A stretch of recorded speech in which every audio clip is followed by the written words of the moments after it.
everyone, welcome to my channel 精靈國度 Fairyland, and welcome Helen Forty again. So happy to see you again. So how are you, Helen? I'm feeling very well, thank you. Yeah, I can tell. I got a very uplifting vibe from you, even though I'm not feeling quite well today. Yeah, I'm still okay because it's always, to have that good feeling, to have a conversation with you. So, today's what we are gonna to talk about is about that. I will call this is like a part 2. Our part 1, we talk about the sacred side. Your sacred journey experience is so amazing. It's so amazing. But I believe that it's just a very little piece. So you visit Egypt for 7 times. Yes. So I'm just wondering, is that every time you were visiting Egypt, is it like every time you had different experience? Yes.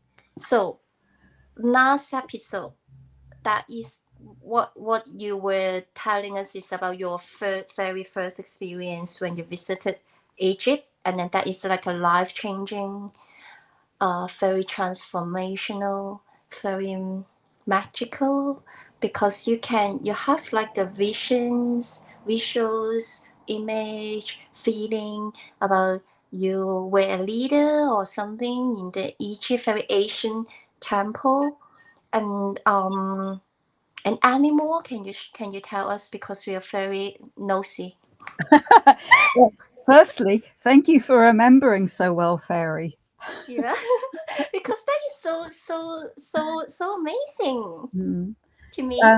And I think also, the temples and the pyramids in Egypt, they were really designed to hold energy, and so they can help trigger. If you feel like you've got a connection with Egypt, they'll trigger memories and experiences. Oh, I've got so many I could share. Okay, let me pick one. I had an amazing experience inside the Great Pyramid. There are lots of pyramids in Egypt. The Great Pyramid is the one that's really famous, that people talk about.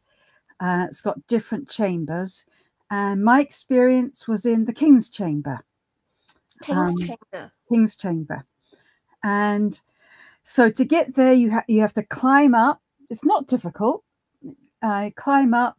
And then when I was inside the King's Chamber, I was very lucky because we were able to turn out the lights.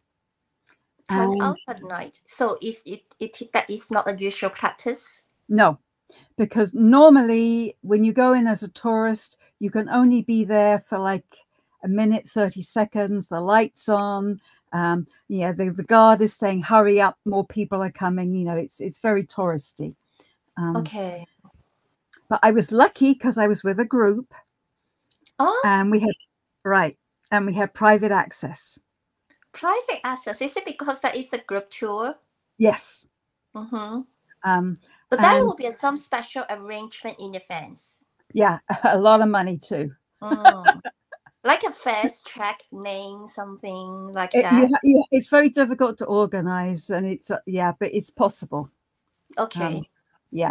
But anyway, the pyramid itself is designed, my belief, to shift consciousness, to help us raise our vibration. And you can feel it as I'm talking about it, right? So I was sitting there and we were able to turn out the light, and you're right in the middle of this huge structure. So when you turn out the light, there is no light. It was so amazing. It was like I opened my eyes and it's still dark. Wow, you can't see anything. Right. And it was like the walls of the chamber, some people might say, oh, was it claustrophobic? Actually, not for me. I felt the opposite. I felt like it got bigger Mm-hmm. And I Wow. actually, it's interesting, Fairy, because I find that place, I don't find it scary at all. I find it really relaxing. You don't feel the fear of darkness. No. You feel like very relaxed, very familiar. Very familiar, very welcome. Mm-hmm. And then I had, actually, it was an out-of-body experience. So really like wee wong wong, magical, you know. You know we won one. I'm so impressed. Because how was it? Well, okay, so the lights go out and it's like the chamber gets bigger. And then for some reason, I had a feeling to stand up. So I stood up. And then the next thing that happened, Fairy, is I feel like I'm not inside the pyramid anymore. I feel like I'm outside it. And it was really more stronger than your imagination, stronger than a vision. It really felt very real. Like you go to the movies and you have surround sound and you're one of those movie theaters that vibrates. I mean, it really felt, so I felt like I was outside next to the pyramid, the night sky. And then I started to grow and I got really big. And I don't know whether you've ever had this experience, but since then, sometimes if I'm in a special place or I do a meditation or even yoga, sometimes I feel like my body gets bigger. Anyway, so that feeling wise, you feel your more light, or you still feel the weight? Feeling wise. Good question.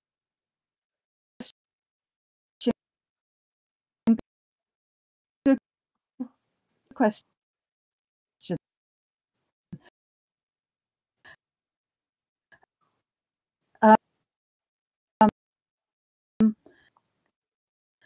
Oh my God, my collection more is light. Yeah, so it's too strong. Whoops.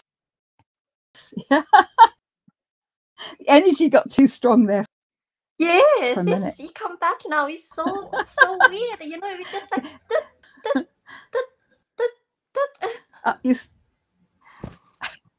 the energy got really strong there for a moment. We've talked very about this before, powerful. Fairy. Yes. Yeah, sometimes when the energy gets really strong, technology does a hiccup, right? It's really unusual. So, are you still with me now? Yeah. Hello. Yes, I know. So I'll try and continue this. Not sure if I lost the connection. I'll take a sip of tea. In and out. I'm just wondering if it's my reception or Helen's reception, because like Ray said, Sun is cutting in and out. So, but testing, Helen, maybe you can speak a few words. Yeah, maybe I will still tell the story, but try to keep the energy a bit smaller. Yes, not too exciting. Right, because sometimes when the energy gets strong, it affects technology, I find. Okay, so I'll calm down a bit. Okay, me too. So I had this experience where I feel like I'm outside the pyramid and I got very big. And I can see the stars, I can feel the sand under my feet. And then it changed again.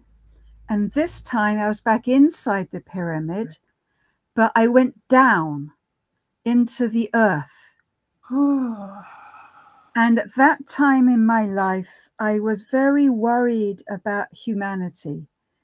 I was very worried that humans are not growing, not treating the earth with respect, not treating nature, not treating each other with respect.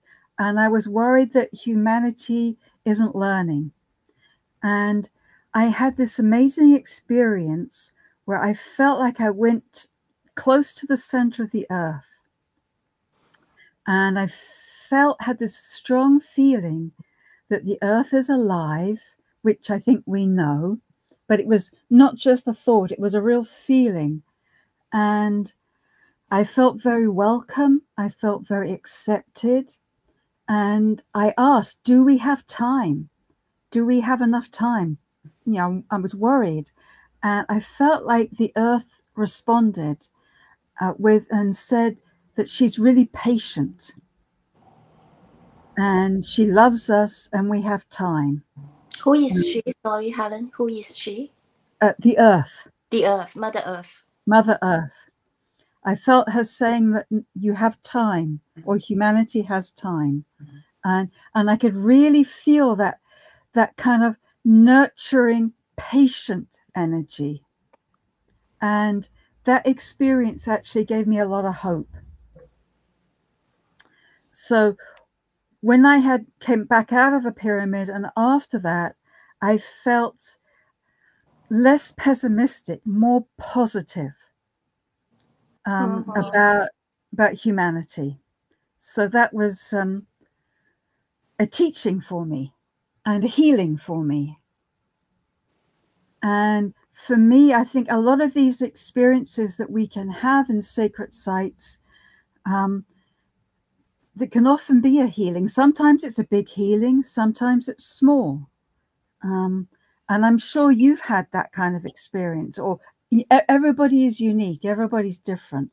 You know, when we get teachings and insights, I'm sure you've been to places too, Fairy, where you've had something that's happened and it's given you a different perspective or helped you heal something. When I think I once shared to my audience, but because I don't have a buddy like you, we can interact with each other so well. So there was one time I'm in Gatsenbury, Michael tour. I love this place, and it's always lots of people, no matter what day, what time, what season. You know, we just like what you're talking about, the Egypt, the king's chamber is always so number popular. one. Always popular. You remember the Michael tour is like a kind of like when you need to walking up there, it's like a small hill. And whenever I'm looking at the hill, I still remember my very first time. I thought, oh, it's very easy path. But actually, it's not that easy when you're just looking at that. And that time, it's not my first time. It's not my first time. We visiting, and also just by myself. And suddenly rain is pouring, and very windy, like Hong Kong's typhoon. Wow, special. All of a sudden, and then I need to start to walk like a spiral path, walking up to the top of the hill. That was the Michael tour. And I feel like I need to walk really, really slow, and then I need to lower down myself because it really feels like the wind will move me and then I will fall. Right. So I think, oh, it's so dangerous. But it's like in the middle of the hill. So that I just keep going. Because I also had height phobia. Oh, wow. So it's more difficult for me. And when I walk to the tour, you know what happened? There was no one. No. Wow. And then at that very windy, it stopped raining already, but misty, and it feels like you're in another dimension. You can't hear anything, but very, very, very quiet. You can just hear the very, very low key of the wee. And I was like, where am I? Is that true? Is that real? Yeah. And I keep looking around because it's like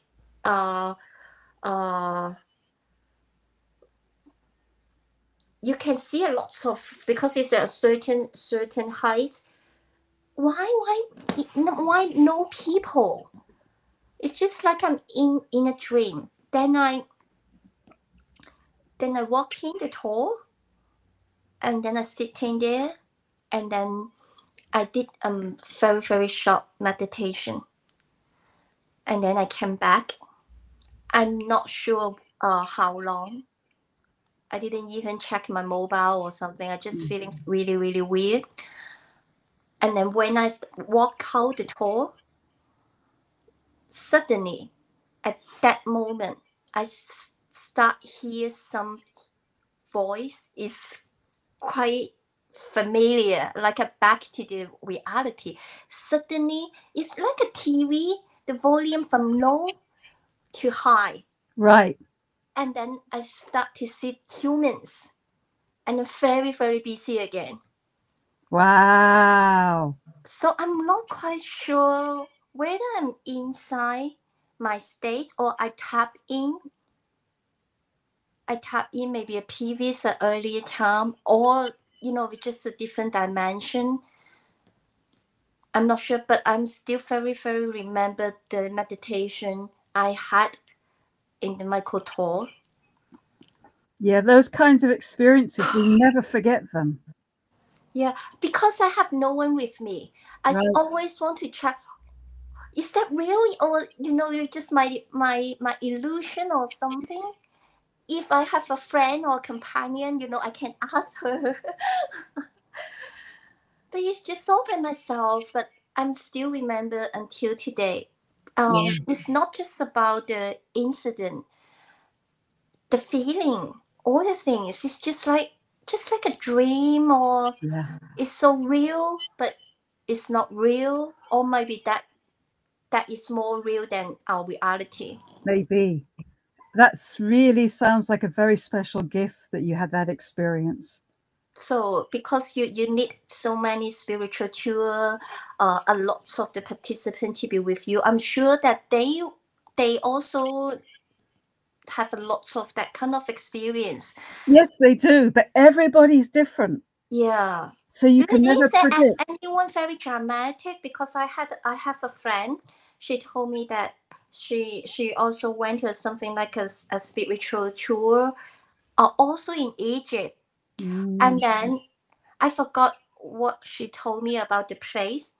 She said that she can step in, and everyone encouraged her, and she just collapsed, and then she just cried so badly, crying.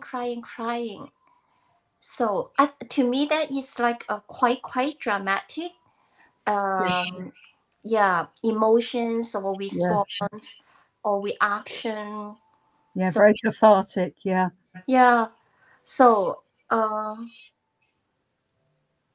if you maybe you can share with us, like your students or your. Okay, well, actually, I'll share something else. I share something my husband experienced. Because we were looking, Daniel, you and I were looking at a photo earlier, and it reminded me.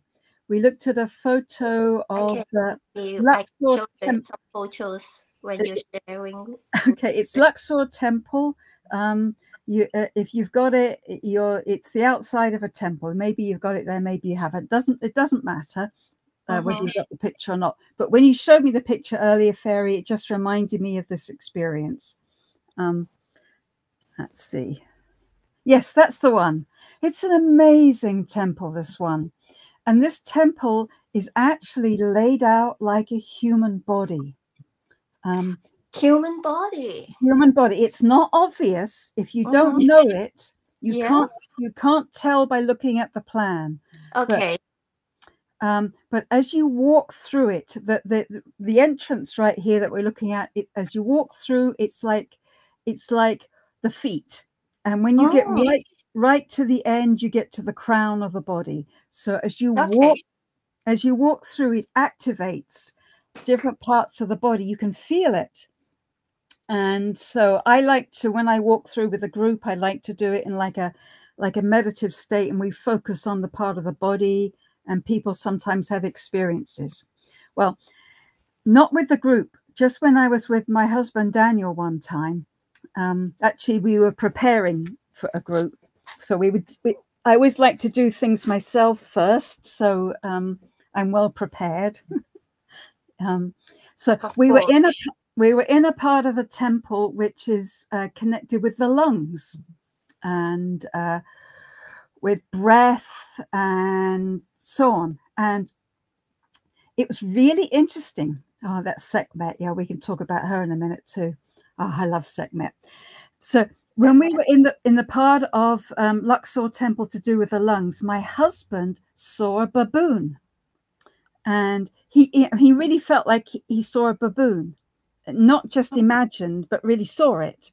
And I don't think, Luxur Temple is in a city now, and I don't think logically that there was actually a baboon, but to him, he really saw a baboon, and he didn't know this, but the lungs have a guardian animal, which is a baboon.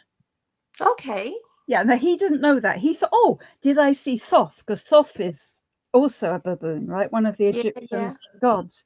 But I happen to know that the energy, like a guardian spirit for lungs, is called Happy, and he's a baboon. And I just thought, how interesting, right?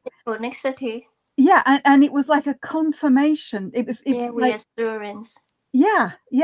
So even smaller things like that can be really exciting and interesting. I suddenly have a flash, because you're a shamanic practitioner. So I think you believe in herbs, plants. Have you heard about ayahuasca? I've heard about it, but I've never used it. Okay. So I think that is a shaman stuff, because that should be if you want to do a ayahuasca ceremony, there should be a shaman to hold the space and keep you safe. Yes. And like a coordinator. Yes. And a gatekeeper and security. Yes, that's right. And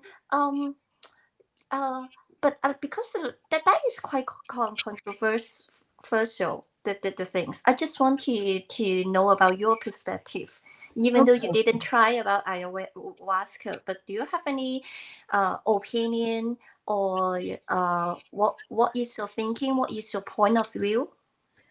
So my feeling or my thinking is plants have great power and they're great teachers.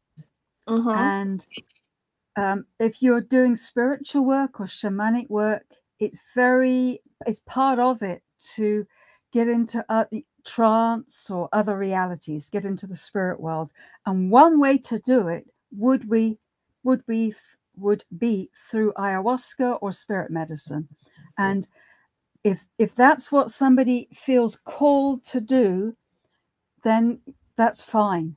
Just make sure you get somebody, like you said, Fairy, somebody who's very experienced who can be with you and help you. And me, using plants in that way is one way of getting into trance, but not the only way. Yes, of course. For me, I prefer to use different ways. But I think you maybe I feel that maybe you think that will be a more safer,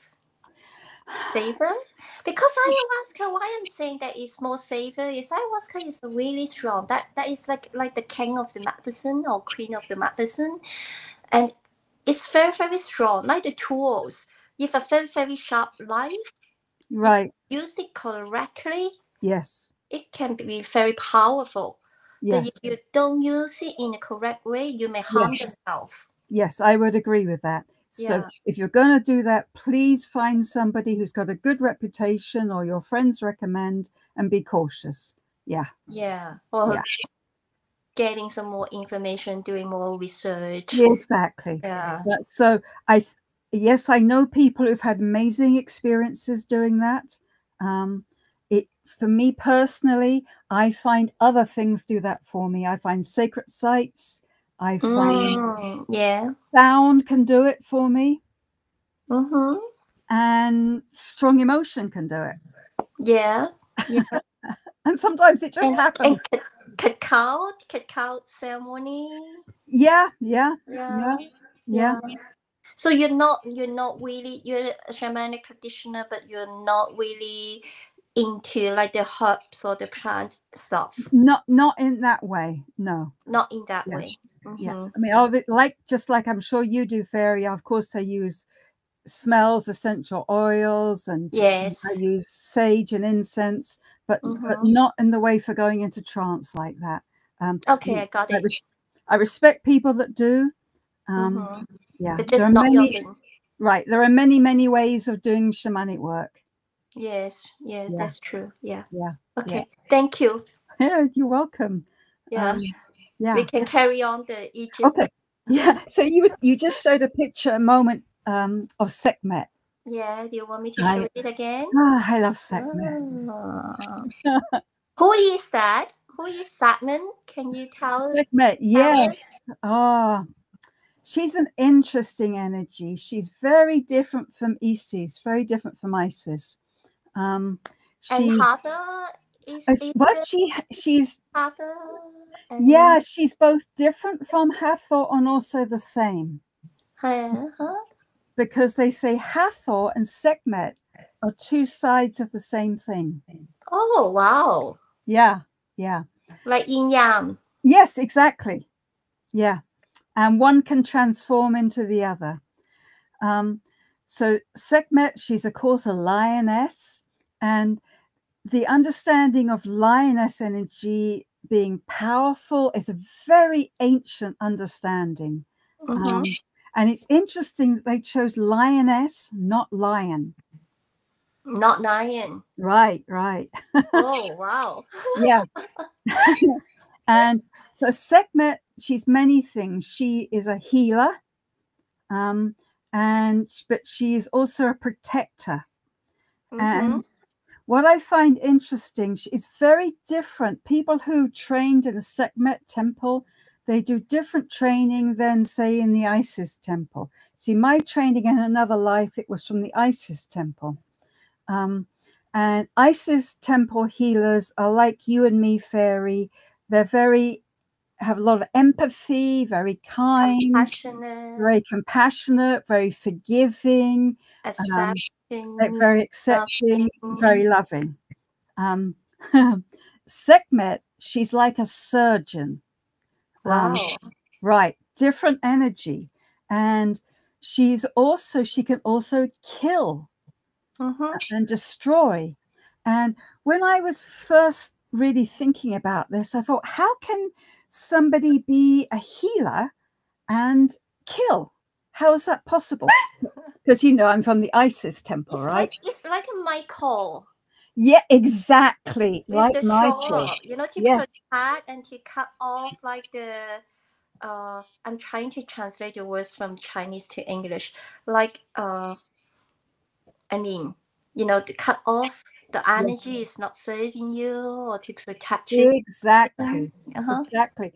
And I've also realized that Segmet is also like our immune system. Immune system. The immune system in the physical body kills, right? It kills viruses, it kills bacteria, it kills pathogens, things that are bad for us. And that is Segmet energy. So she is very kind of black and white, very fiery. She uses heat. Fire element, like our immune system. Like if you're fighting an infection, we get hot. Yes, inflammation. Right, that is Segmet energy. and it's very, very powerful. But if you have too much of it, that's not good. Yeah. Because then you find the balance. Right. And that's Hathor. So there's a whole story in Egypt about Segmet, and they tell this story about in ancient times when the people were not following the laws of the gods, and they were doing bad things and not looking after nature. So the god sends So the god sends Segmet to kill them, to kill the bad people. Yeah. Now it's a story, right? So you have to look underneath what the story means. So Segmet kills the bad people, just like our immune system would kill something that's trying to harm us. But Segmet really enjoys it. She likes the taste of the blood. That sounds scary. And so she doesn't know when to stop. Just like when somebody gets an immune disease, where the immune system starts to attack their own body. Even for the good one. Right. Sometimes, Right. So in this myth, in this story from Egypt, the answer was the people to stop this, so Segmet didn't kill everybody. They mixed some red color fruit juice with alcohol. And they pour it everywhere. Yeah. So it's everywhere looks red. Yeah. And then when Segmet wakes up the next morning, this is like red. She like the blood. Right, blood. So she thinks, oh, delicious, right? So what you're saying sounds like a vampire. Yeah. So she drinks it, but she gets drunk. And sleep. And then she becomes really happy. And then she changes. Happily drunk. Right. And she changes and she becomes Hathor. Wow. So there's underneath this, there's a story. And it says we need to keep our immune system in balance. Yes. And if we're too worried about protection, if we get too scared, if we start to attack ourselves, then we need to remember to have fun. You know, we need to laugh. We need joy. We need to, maybe don't have to get drunk, but you could still laugh, have fun, have a party, and that's Hathor energy. Can I tell you something, Helen? In our Zoma, there is a bottle, because every bottle got a name, and that bottle's name is called Laozi. I'm not sure if you know Lao. Yes. Yeah. And Guanyin. You're very familiar with Kuan Yin. Kuan Yin's energy is just like Hazard. Very loving, accepting, compassionate. But we're saying that the ultimate love wisdom, if we just got the very loving, very accepting, very compassionate, but without wisdom, that is not love. Right. But if we just got the wisdom, but with the loving, with the love and compassion, you know, with just wisdom. So very clever, very smart, but you don't have the love, you don't have the compassionate. That is not complete. And then love, what makes love complete is wisdom. Yes. If you got the love together with the wisdom. So that is also about yin yang. Yes. Yeah. So, you know, these cultures, they have such teachings for us. Yeah. So I really like Segmet, but you have to be respectful. Yes. Very respectful. And you know, it's interesting. I'm sure Fairy I'm sure you have a connection with Egypt. Yes. And my and guess Horus, Horus?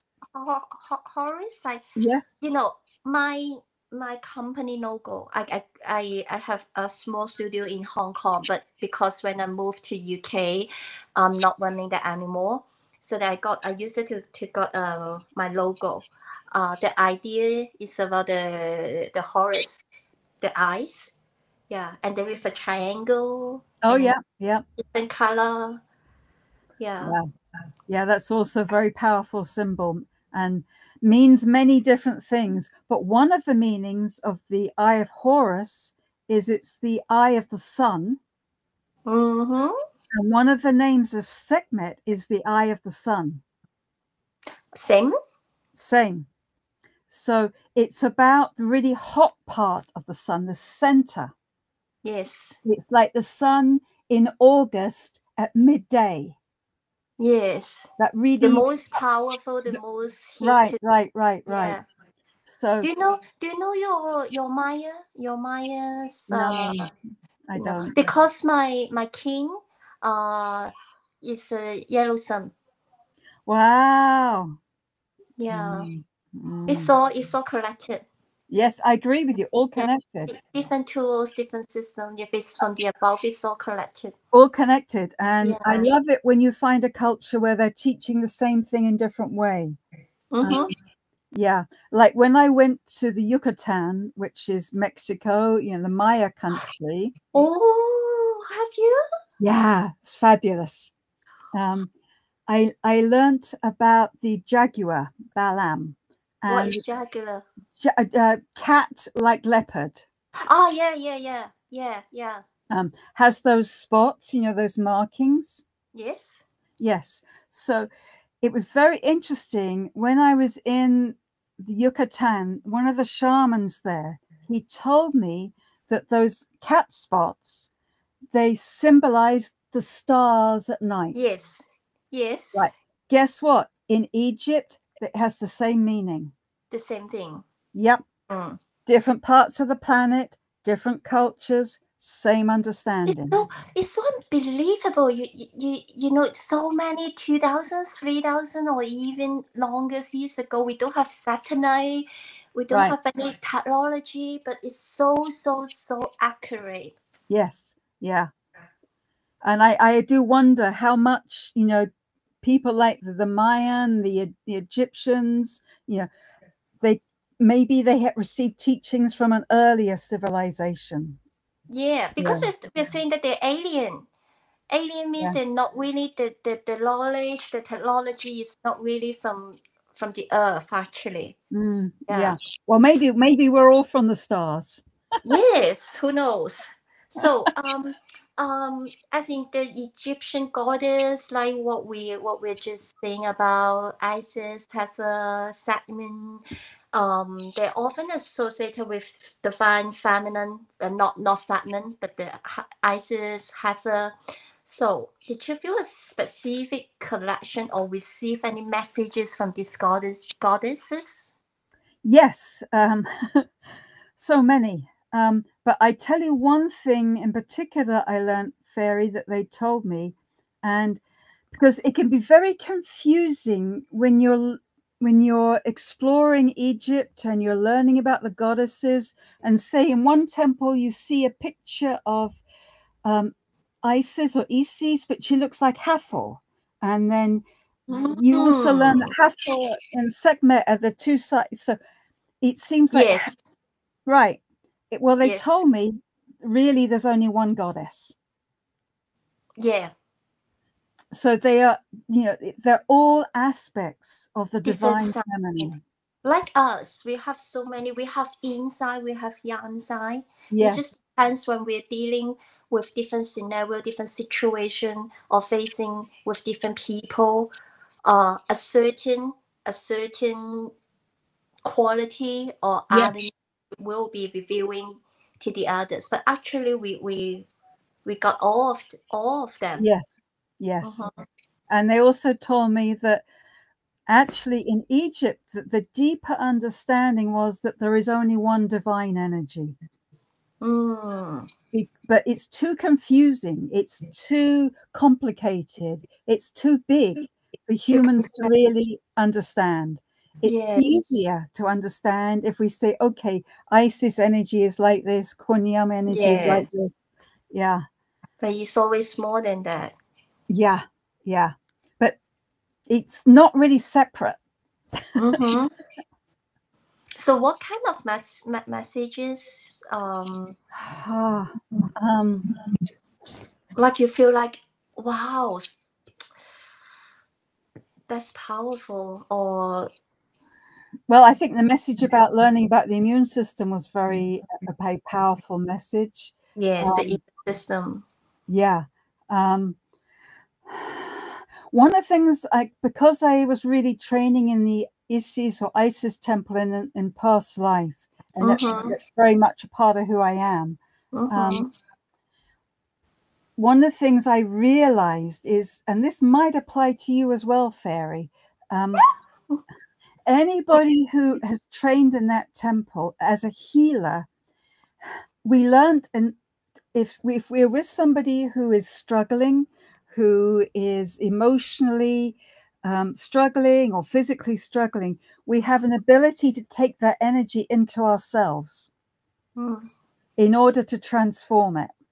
And in ancient Egypt, that was okay, because if I'm a priestess doing that, I don't do it by myself.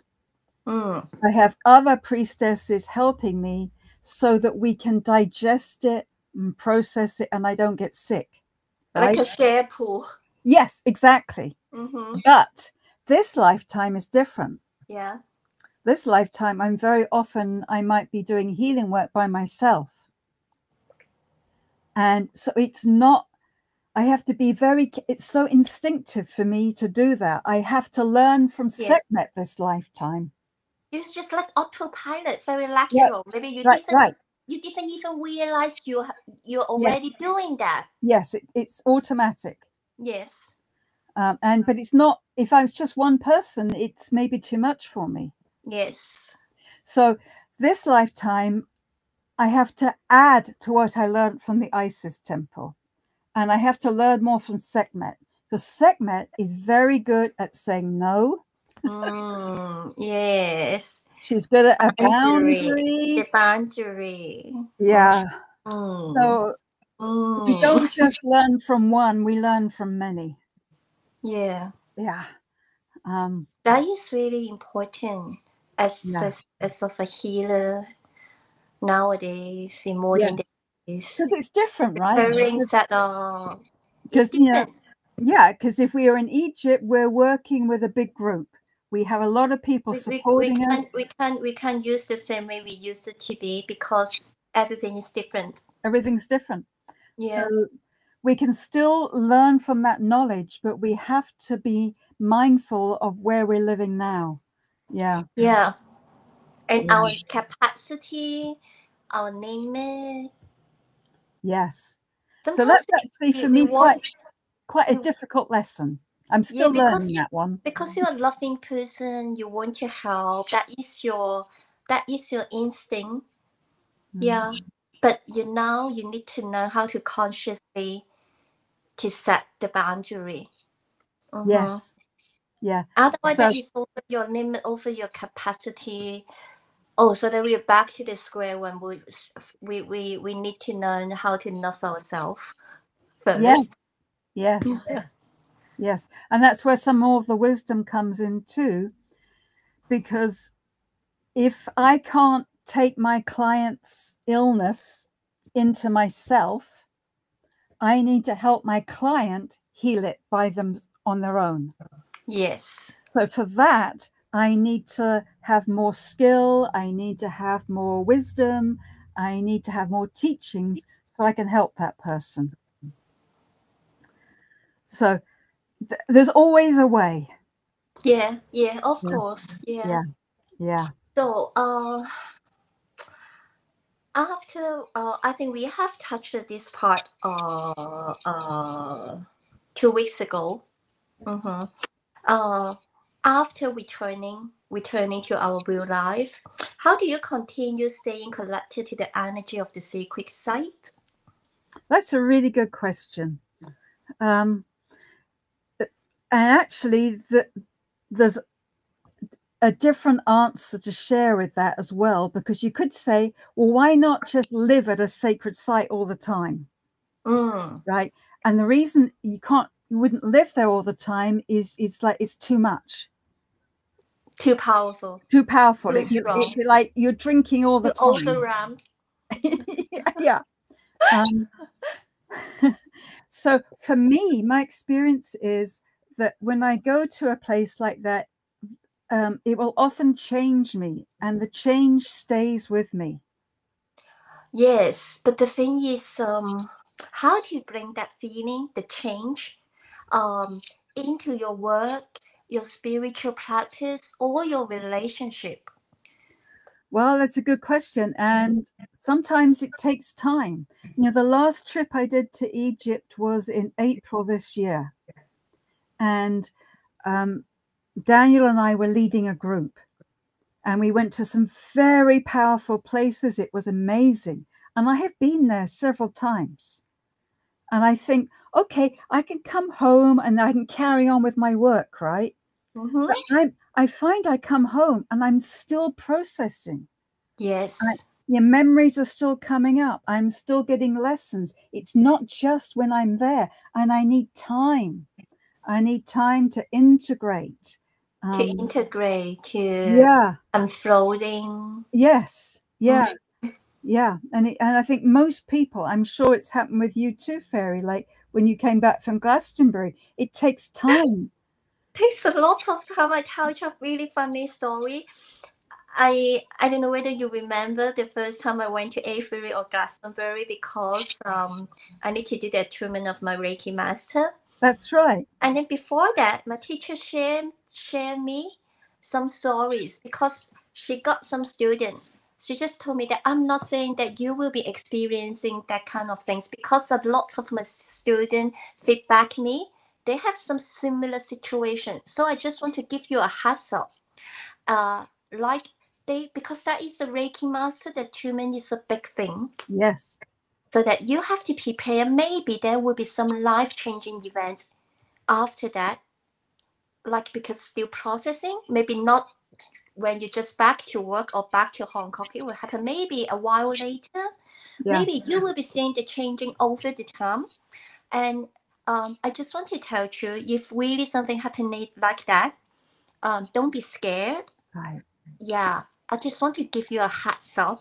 And then I asked her, like, what? You sounds like very serious. And then she said, oh, maybe some student telling me maybe they will be divorced, they will be losing their job.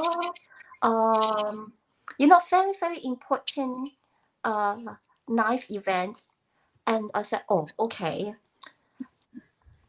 And it's really like after that journey, after a couple of months, something really weird, the weirdest thing happened in my life, because the company I worked at is a really, really good company. And then not even one people join the company, they resign. They just stay. The turnover rate is close to zero. Wow. Just one person left the company. But the reason why she left the company is she's retired. Right. Really good company. Yeah, so really, really good company. But something really, really ridiculous things happen to me. It's very ridiculous, because I can never imagine, because the management, the company is really, really good, but they did something really, really ridiculous things to me. And then so that I had to leave the company. But I'm very upset, because I'm not happy. So in the end, I decided to leave. And suddenly I recorded that kind of conversation. Yeah. And then I messaged my teacher, because she's in UK and I'm in Hong Kong. And then I asked her, did you remember you told me something like that? Because I'm very clear, the whole thing, how she told me. And then she said, no, I didn't say that. She told me in the WhatsApp, no, I didn't say that. I said, no, you did. You did. Wow. She said, I didn't say that. Is that? Wow. Is it? What's it? No, I can't remember. But she's not trying, and then I'm not saying that she's scared. No, I get it. You know what? Yes, you got what I mean? Yeah, you were supposed to get that message, even if she doesn't remember. You were supposed to receive that message. Yeah. And then I can tell you during this journey, so many miracle things happen. Like I stay her place for just 1 night or 2 nights. I slept in the guest bedroom, and then she asked me, "Fairy, did you humming last night all night long?" And then I said, "No, why?" And then she said, "I heard that is from your bedroom." And then it's a very feminine voice, the humming, because that time is when I got the update training about holy fire and Karuna Reiki master. One is Jesus energy, holy fire. The Karuna is the Kuan Yin energy. It is a way more powerful than the Yusui one. And then I said, "No, don't scare me." But actually, I'm not feeling. I don't have the fear, but I just said that, and then so a lot of that kind of things happen, and then I see something, and then when I'm doing the ceremony, like getting the direct from the universe, I saw Jesus' image. And then she's like just a very, very big image like that.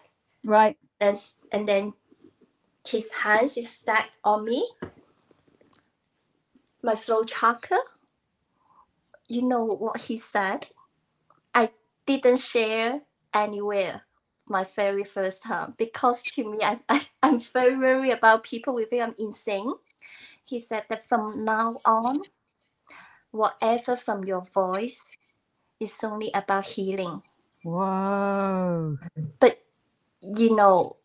after I heard something like that, what's my reaction? It's very funny one. It's only healing, so I can't score people or something. That is my first reaction. Very, very natural in less than 1 second, and then I laugh myself. And then when I told that story to my teacher, and then she said that sometimes when you're bringing people or saying something not too nice to people, it can be also healing, like the Segmet. Right. You love the people, maybe be kind, accepting. That is one way. Yes. Maybe some people need the push energy to sometimes they need the fire. Maybe they don't like you. Yeah, that is not energy wise, it's not a nice one, but it doesn't mean that it's not from love. Right. It's all about intention. Yes. Right. Yeah. So, and then that is in Avebury. That's in Avebury. Yeah. Yeah, it's like if you are somebody who is interested in going to sacred sites and you want to have an amazing experience, be careful what you ask for, right? Are you really ready for that? Exactly, because it can completely change your life. Are you really ready for that? Some people be saying that, why I'm going for a Reiki master and then I'm in a 10 years relationship, but I broke up, and then they're really, really upset about that, and then they're complaining or they're blaming. I don't want that. But maybe you set the intention, you want the freedom, you want the love, you want to be your true self, but maybe that relationship is not serving you for long time. Exactly. If you're growing and transforming, expansion, things will change. Yeah, so that you need to be very, very careful, and then to make sure to ask yourself very, very honest. Yeah, very, very honest. So, but I know, Fairy, both you and myself, given the choice, we can grow and learn, or we can stay comfortable. I think we're going to say we'll grow and learn, right? Of course. Of course. Even if it's uncomfortable. High five. Yeah. And there is one audience asking you a question. Would you or Helen talk more about the moment of stillness? I believe what she's asking is your course-ready experience. Your feeling, the feeling. What she wants you to describe about that moment, the feeling of the particular moment. What does it feel like? I think it might be similar to your experience, Fairy, when you were on Gatsenbury tour. It was like, it's like if life was a movie and you pressed pause.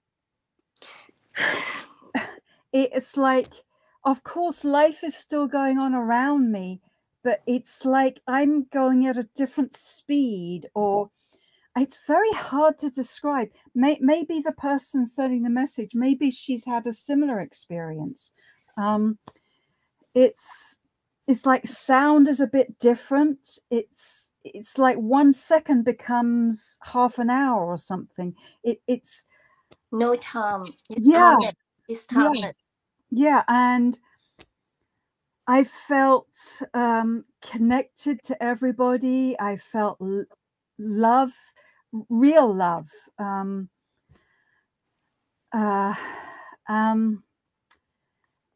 wonder, gratitude, happy. I felt free, no fear. I don't know what I look like. My experience is way nicer than me, because you feel everyone is all love. Well, I love them. Really nice feeling. That is a really, really good feeling. Really nice even though maybe you can't describe in words, but that must be a very, very good feeling. Really, really good. I mean, I wasn't feeling them loving me. I was feeling I was loving them. Okay. Yeah. You think it's all collected? Do you feel everybody. I loved everybody. Yes. And maybe when we develop and grow and become more spiritual, I would love to feel like that all the time. Of course, I don't. It's hard to describe. Yeah. Will you call yourself like a child? Because I remember you did a workshop in Hong Kong, like channeling. So, do you have that kind of gift, like a psychic, or like you can do the channeling? Yes. And that is also something we used to do in Egypt as well. Wow. Yeah. And from an Egyptian perspective, it was like if you're in the Luxur Temple, or if you're in the Segmet Temple and you're a priest or a priestess and you're a student, you're learning to become that energy. So it's different from some religions where, the God is up there and you're always separate. Yes. In Egypt, it's like you have to become Kuan Yin. You become Isis. Yes. Of course, that might be impossible, but you do your best. Yes, tapping in their energy. It's like if Isis is purple or amethyst, you become as close to amethyst as you can, like your vibration. So for me, channeling, it's not just about what you say. It's about the feeling and what you experience. I still teach that. These days, I mostly teach it from an Egyptian perspective. I teach Egyptian channeling. I put Helen's website and the IG down below my description box. If you want to check out more about what Helen's doing, and then more information about her upcoming Egypt spiritual tour, is still just a few spots left. And then you can just check it out there. And I believe there must be some more information about the trip and how to enroll, or if you have got questions, how to reach you out. They're welcome to send me a message. Yeah. And Thank you, Fairy. You're welcome. Yeah, just happy sharing. And can I ask you one question? If some people they want to do, they want to get some messages through you because you can channeling, but normally, why we need to get the channeling message, or like when people may be facing different scenario, or they are hitting the lowest point, they want to get some guidance, or just maybe some people, I'm just curious, what would you recommend? What is your recommendation? That's a good question. Well, there are many people who can help, right? I'm sure you channel, whether you do it, I don't know whether you do it officially or not, but I'm sure you do.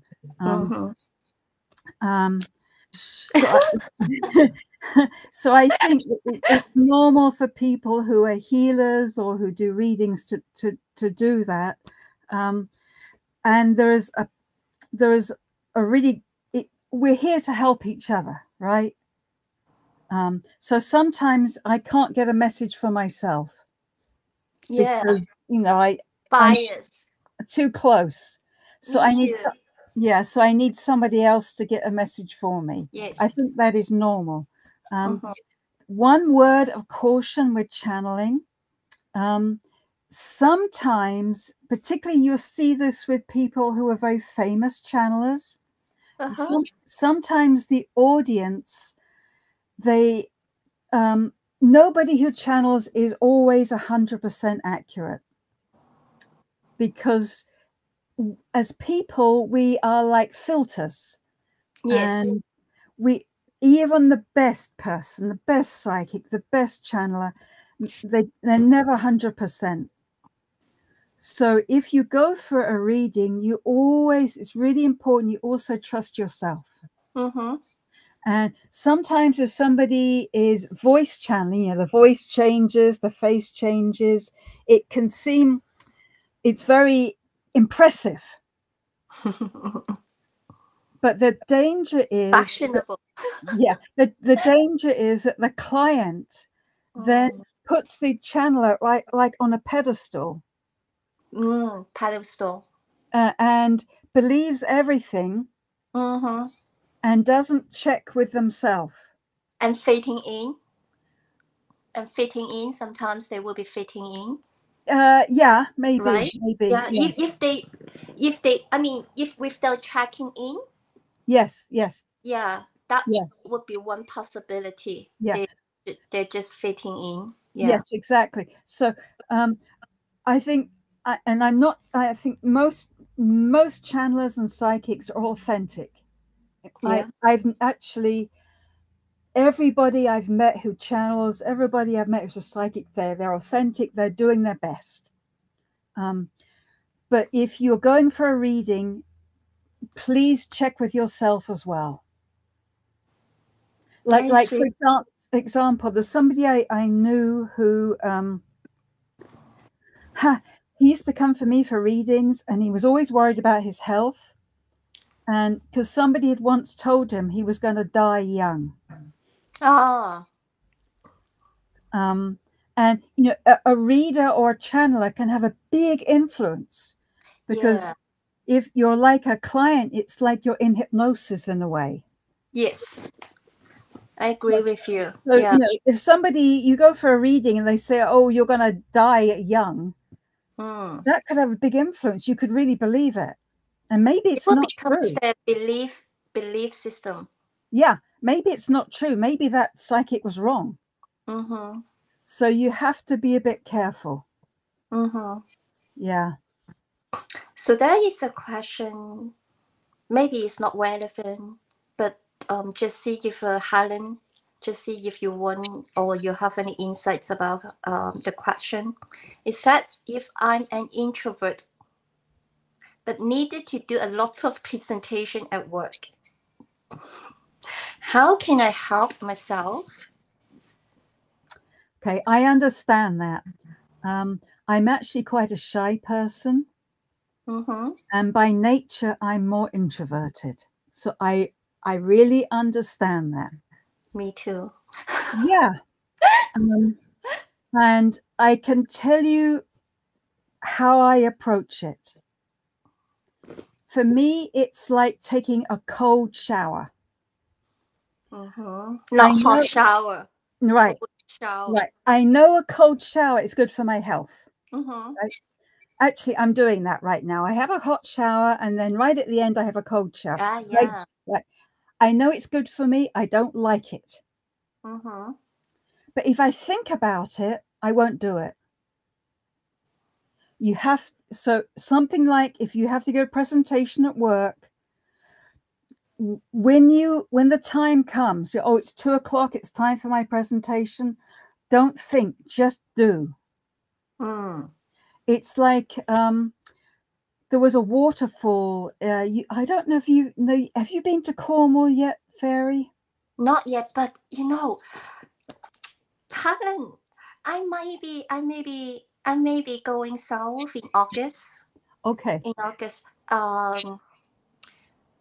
I'm thinking about whether I should be visiting Cornwall as well, because I will be going south anyway. Maybe just 3 more hours by drive. Okay. Further on. So let's see. I will let you know. So there's a waterfall.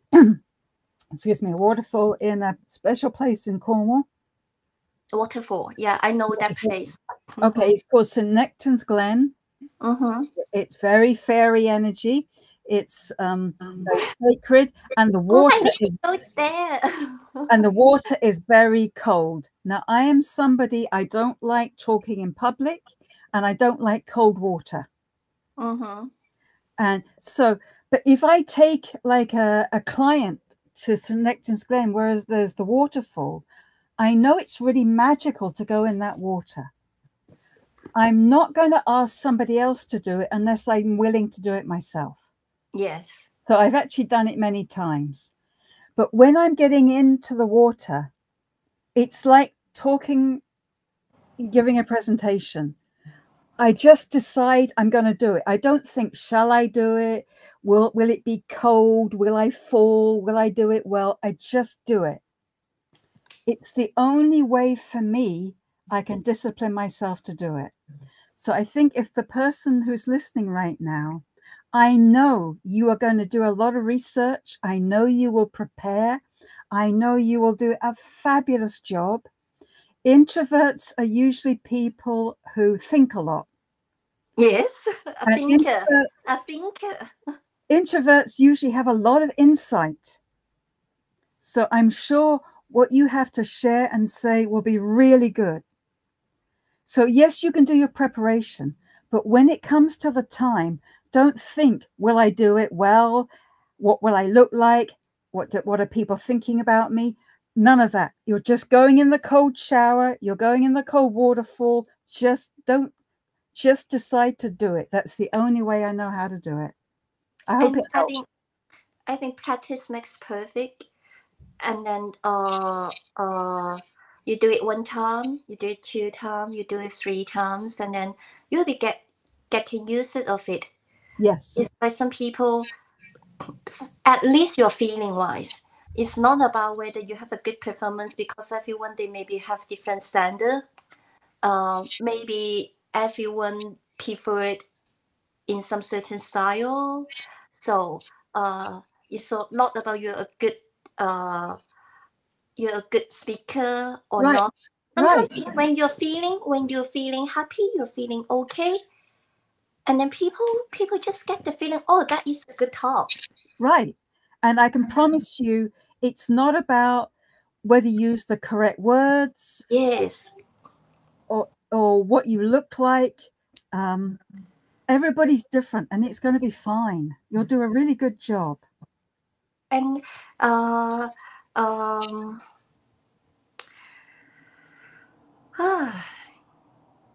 what thing I want to say? I lost my words now. And if that happens, if you are the person giving the talk and you get confused for a moment and you lost your words, it's okay to say that. Yes. Oh, just give me a moment. Take a sip of water. Where am I? Yeah, it's fine. It's fine. And what I want to say that interesting. I think next time we still not yet talk about how you enter the sacred site or some ceremony, and I remember I also want to ask you a very important question. To me, that is really important because I really want to know that when you're talking about you got the memory, the past life memory. You were a leader in that temple. Is the leader means you were a priestess or Priestess? Priestess, because I also got many information that I was a priestess for lots of lifetime, and that's why I always attracted the same group of people. Till a time I don't want it. It's too many. And then it still keeps coming to me. Like in Gatsenbury, and then that was the summertime, and then it's like a blood moon. Oh, lovely. Yeah. And so that because the sunset time is like a 10 p.m. or 11 p.m. So that I wanted to go to the Mikoto to watch the sunset and the moonrise. Wonderful. But I met a person.